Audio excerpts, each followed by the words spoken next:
Hi guys, welcome to Approach the Nerd and our latest Owl House episode review.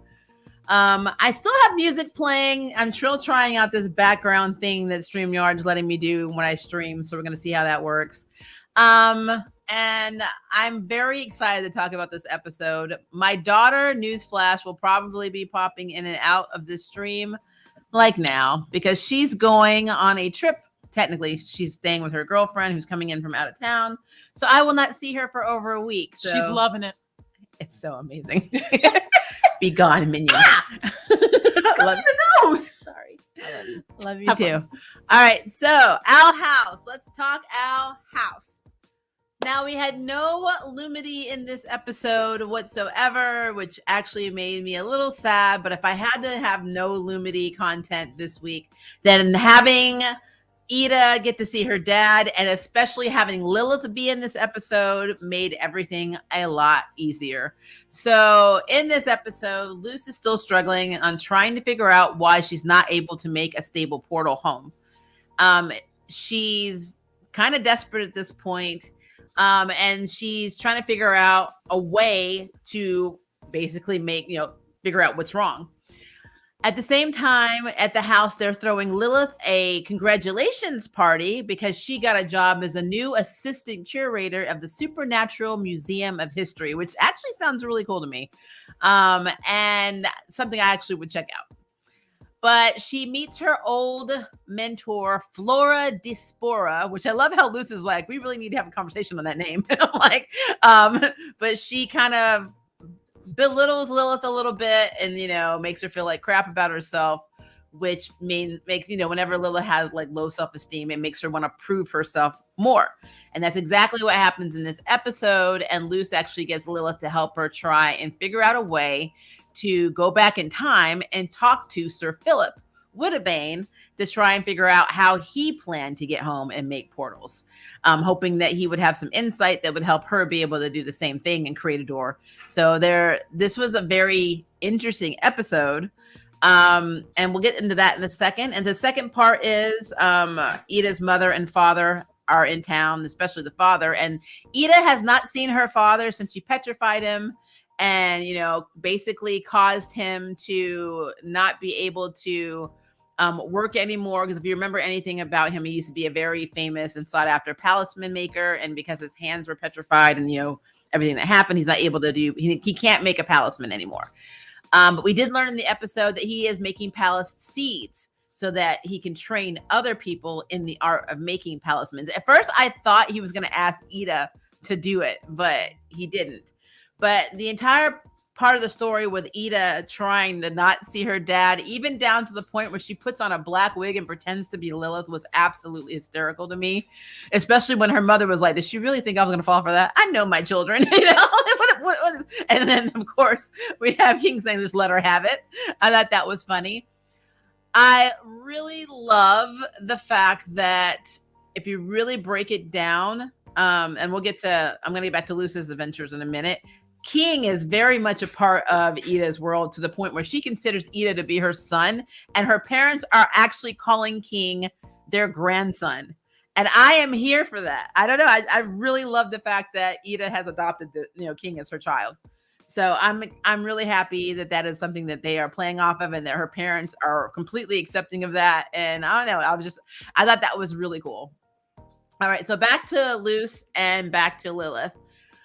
So Luce goes to Lilith and convinces her, because Lilith is on this quest to make the perfect exhibit, for a museum, to show up the emperor and to show up, her former mentor. And Luce convinces her, uses that drive and that jealousy that obviously Lilith has, because she is jealous of Flora. So she uses that drive to help her find these things called time pools. She learned about the time pools from Eda because Eda said she was a big urban legendist, and back in the day, and her and Lilith used to go around looking for different things like the Lenderman and I forgot what they call it. What was Bigfoot? I forgot what they call Bigfoot. I think it was Swiftfoot or something like that. This show amazes me with names. But she apparently had created a device that ironically she was going to get back because all of her belongings, which I guess were still sitting back at her desk at the Emperor's place, was packed up by Flora and was sent to her. So she finds this device that is supposed to detect these time pools. And she didn't have a strong enough source to try and find them. But of course, Luce is like, hey, what about Titan's blood? And she goes and gets the glove that she got from Amity back with the whole episode with her and Hunter, where she was able to get some on the glove. And they use that to power this device. And then Lilith does this crazy calculations. It's insane. Like her formulas are crazy, but it works. And she ends up finding a location where the time pools are. And when you look at it, it looks like just kind of like a beach, which makes me question why no one has ever accidentally slipped through time, I guess, or have they? Because I would think somebody would be like, I'm going to have a picnic. I found this really cool spot. I'm going to go here by the water, and then just like falling through time. But you know, I digress. So they get there and like, you know, basically they're putting their heads through the sand at different parts of time until, you know, they're trying to get to a specific time, which is the, I had to write down a lot of my notes because I didn't want to make sure I mispronounced any of the names, but I think this was the Deadwardian period. Yeah, the Deadwardian period, which is kind of like, it's pretty much what we would have as Edwardian period or the Shakespearean romanticized age in, you know, in our history. That's pretty much what this is. Everybody is very civilized. Wild magic is completely different from how Lilith thought and described to Luce, because she's like, be careful, we're going here. And, you know, this is before Bellows got rid of, you know, banned wild magic. So people are dangerous. And they're really not. They're very like, I feel like it's more dangerous in their present time than it was back then, which is also a key that Bellows was up to no good. So Aunt Lilith, which is what she's called a lot in this. She's the cool aunt. And I love that. Like I said, I love their family dynamic. I think it's amazing. But Lilith basically goes with her to find, you know, Sir Philip. And they do find him. And so we learn some things about Sir Philip. We learn that he is fragile. We learn that he uses pictoglyphs and that he actually has one to teleport, which I really hope. I don't know if Luce had a chance to memorize it all, but he was using it to teleport himself. So that we know that there are other pictoglyphs that you can make and combine, because we learned that from Lilith like earlier in this season. I think part A of this season, or Intel of last season. I'm pretty sure it's part A of this season. And so I'm really hoping that, you know, Luce at least absorb that, because I think it'll be very cool for her to have more pictoglyphs, you know, under her belt. But this is where it gets interesting. So at the beginning of this episode, we do see a little snippet of Philip, and it's his journal entry, and he's like, I think it's 1660 or 70 in the human world, and I'm looking. I have all the portal ingredients I need, but I need to find this person called the Collector. The Collector is supposed to tell him how to put everything together so he can achieve his goal. Now, what I have to say is, let's be clear. He said achieve his goal. He did not say go back to the human realm or go home. He said achieve his goal. And I think one of his goals was definitely to get rid of wild magic, which by proxy, he's doing this stuff to himself. Like I think, and this should be without a shadow of doubt proof that Sir Philip Wotabane is actually Emperor Bellows, because of the markings, the scarring. Heck, Lilith punched him in the nose and broke his nose, and he's probably scarred right here. And I feel like some of the scars came from Lilith. And so essentially Luce and Lilith basically helped create a Bellows, if you really look at it from that perspective. But yeah, his end game was not to go home. I don't think it has ever been to go home. I think his end game is to rule both the Boiling Isles and the human realm, and probably every other realm he can get, he can cross. So he's proven to be a complete a-hole. Like, he literally led them to this sacred cave that nobody wanted to go to because it's sacred to them, to battle this beast, to find an object that will lead him to be able to speak to the Collector. And he planned on doing this by sacrificing the people that were on his journeys with him. And unfortunately, Lilith and Luce were the people that he brought there. And he was literally writing in his journal. How cocky do you have to be to write a journal entry saying, unfortunately, I could not save my companions, when they're like, no, you knew what you were doing. You were bringing them there to die. which makes you wonder now, reading this journal, you should know that all of the things that he said, if they read this journal and they see this entry, they're going to know that that's Bellows. And they're also going to realize, or they're going to at least know that he's up to no good. And they should know now that mostly everything he wrote in his journal is exaggerated because he's lying in it.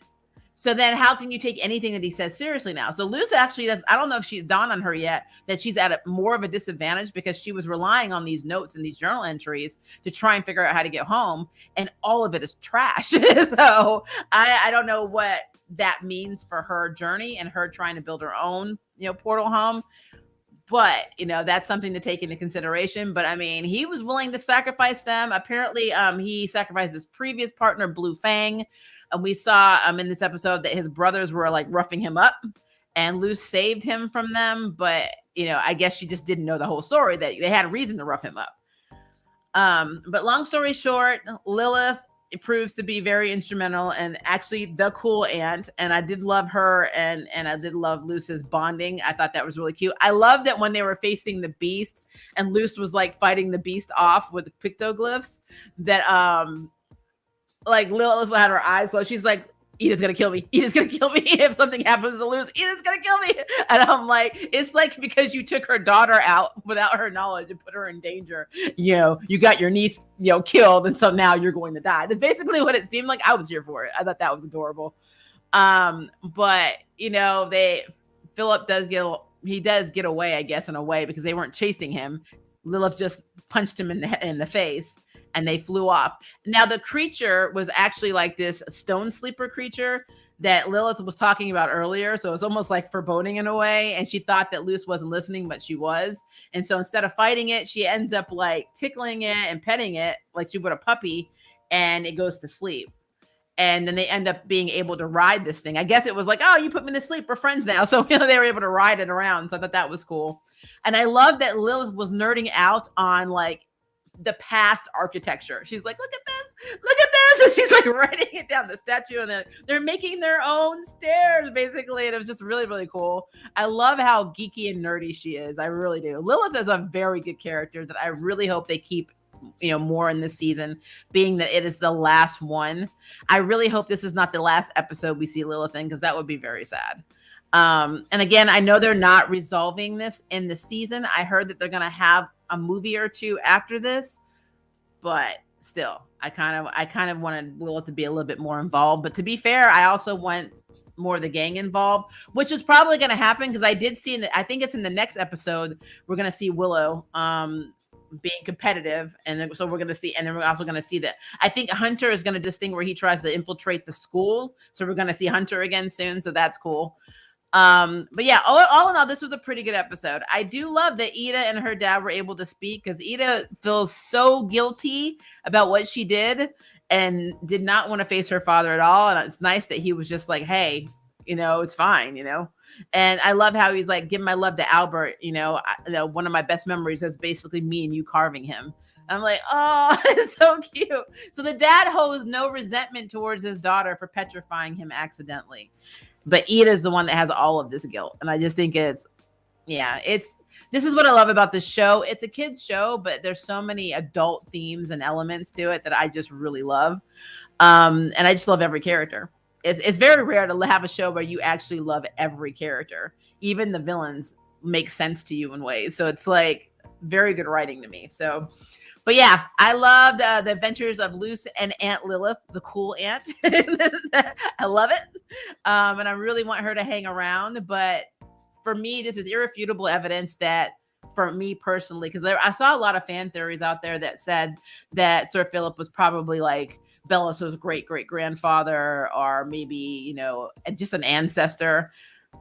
It's Bellows. It's just the line where he said, all I have to do is keep living basically long enough to, be successful in my goal. And as far as I'm concerned, Bellows is not successful in his goal. He has not done, what he plans to do yet. So I think that Bellows is very much Sir Philip, and they are one and the same. And my only question is, since we know that he has no problem sacrificing people for his end game, is Hunter his end game? I still have the crazy theory that Hunter is a body placement or hold for Belos's soul, because his body is so old and fragile. And he's been doing wild magic on himself long enough to keep himself from aging too fast and keeping himself, basically keeping himself living to accomplish this goal that he has, that maybe he sees Hunter as a new life, because you cannot have a way of a complete world domination as this titan or dictator if you don't have good health. So that's why I'm really worried about Hunter, because I think Hunter is, he's only there as basically the replacement for Belos, something Belos can jump into. And I don't know how that does not bode well for Hunter. So it's the thing, guys. It is the thing.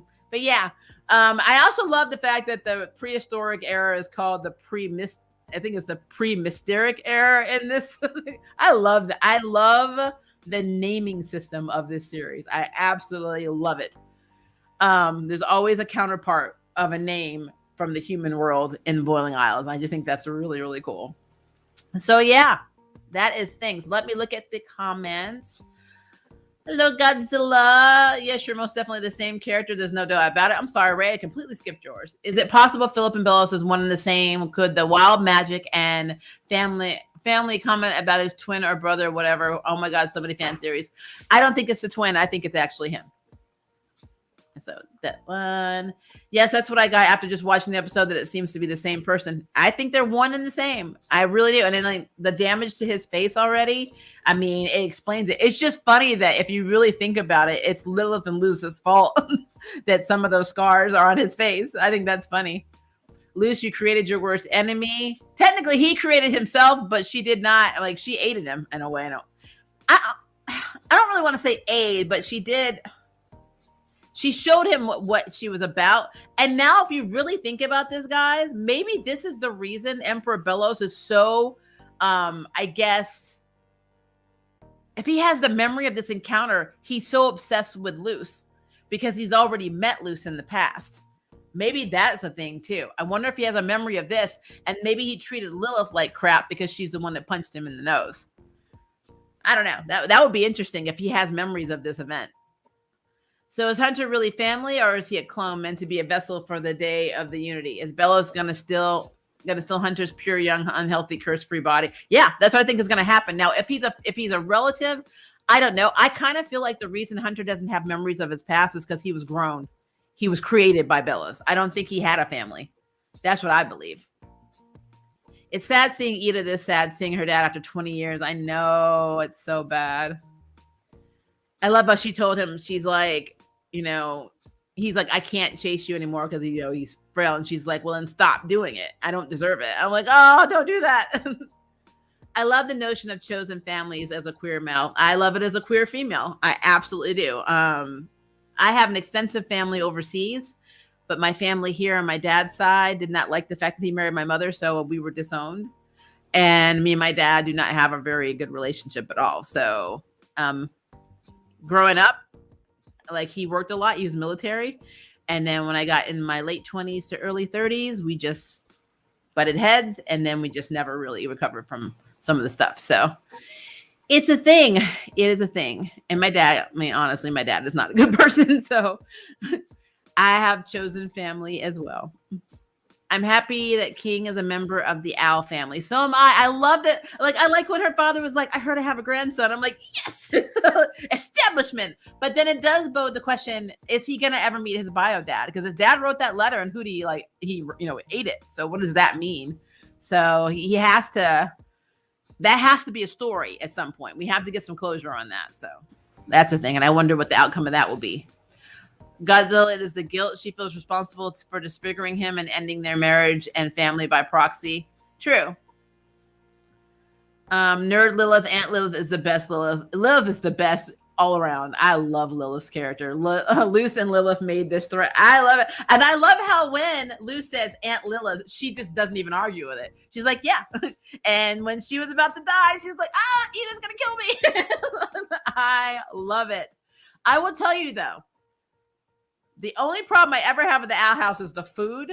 And that's only because, like, even them eating the appetizers with the deaditizer, whatever they call it, are basically something that's being regurgitated by Hootie. And I just wanted to be like, are you insane? Like, I would be vomiting every day. No, that's okay. But yeah, Aunt Lilith is definitely the cool aunt. Yeah, world domination. That is basically what is happening. Our world domination is what Belos's end game is. Do you think the Day of Unity will make him like a Nexus being and somehow lock all the witches into their chosen covens and everyone else will be cut off from magic?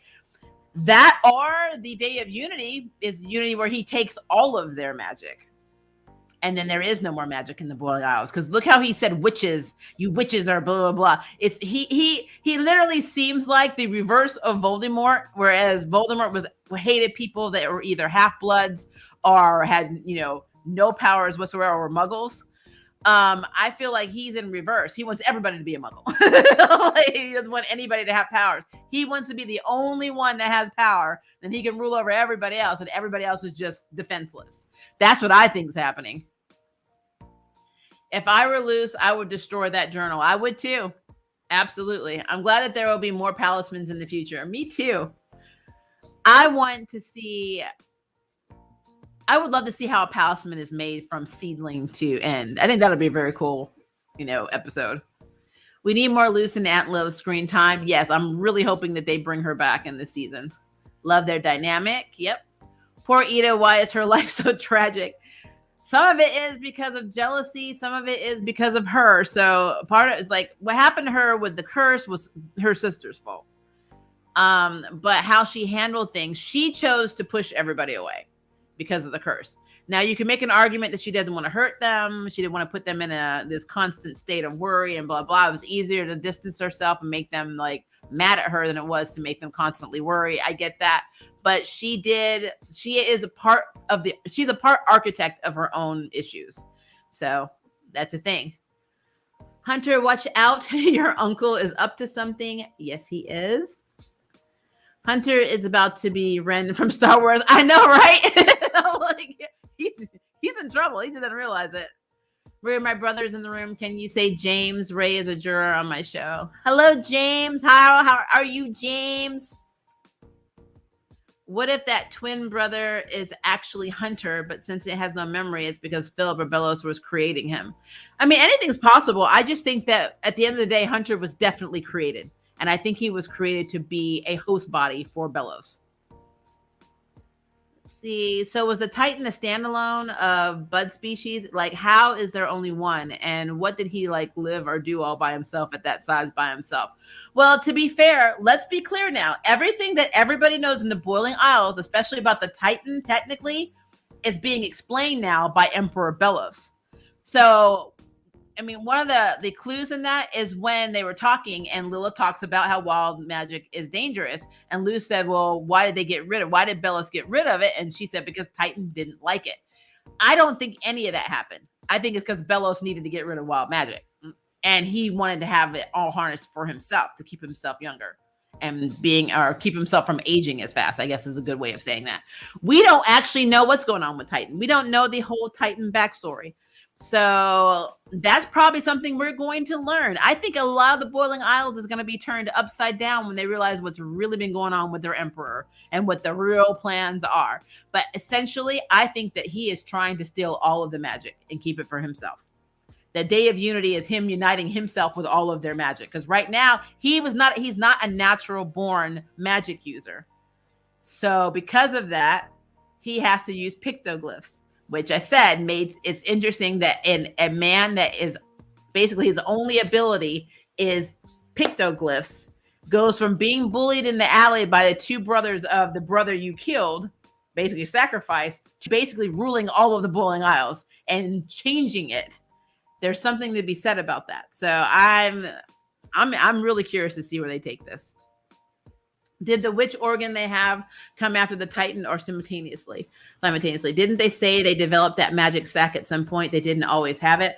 I thought that they mentioned that in season 1, but I'd have to go back and watch it again. Because I know that Eda talked about it, but then also we had Amity talk about it as well.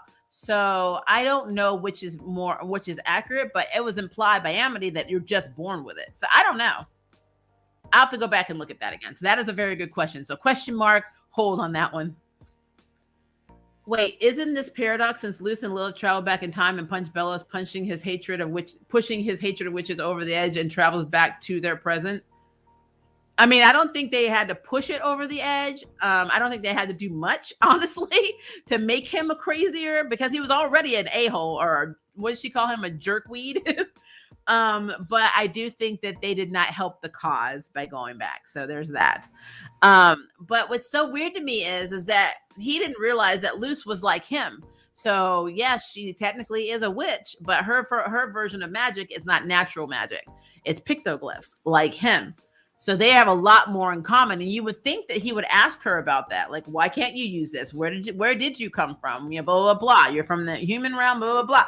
Like, she's pretending to be like this crab maiden, but that's not who she is. So I don't know. I don't know why he didn't question her more. But on the one hand, I do agree this could be seen as a paradox. On another hand, it's like,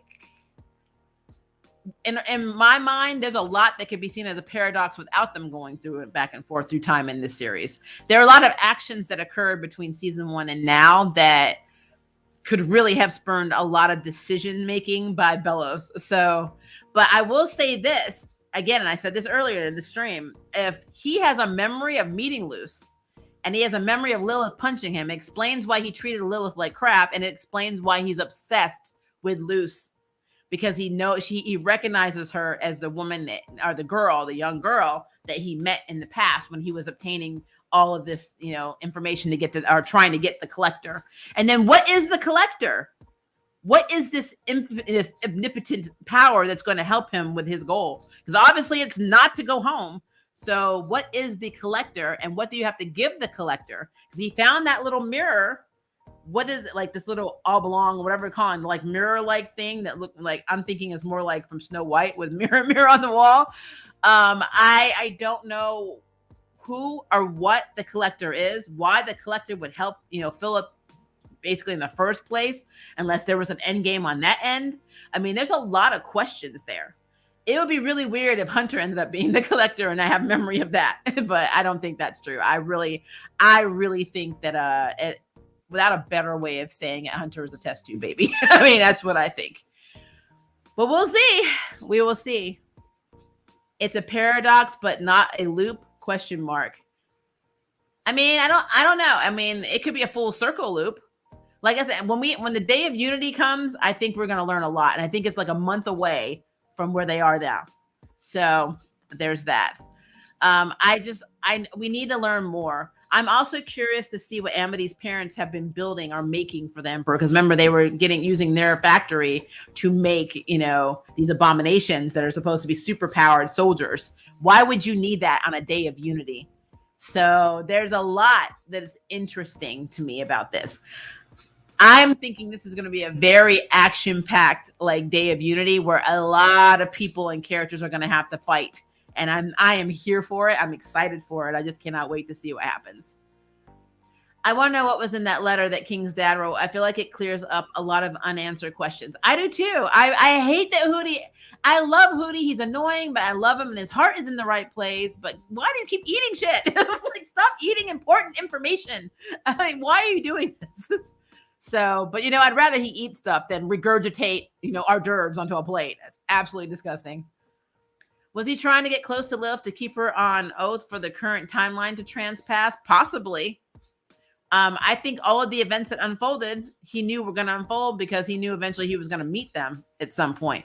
I don't know. It could be time catching up with itself. There could be a lot. The problem with time, Doctor Who says it best. Time travel is timey-wimey.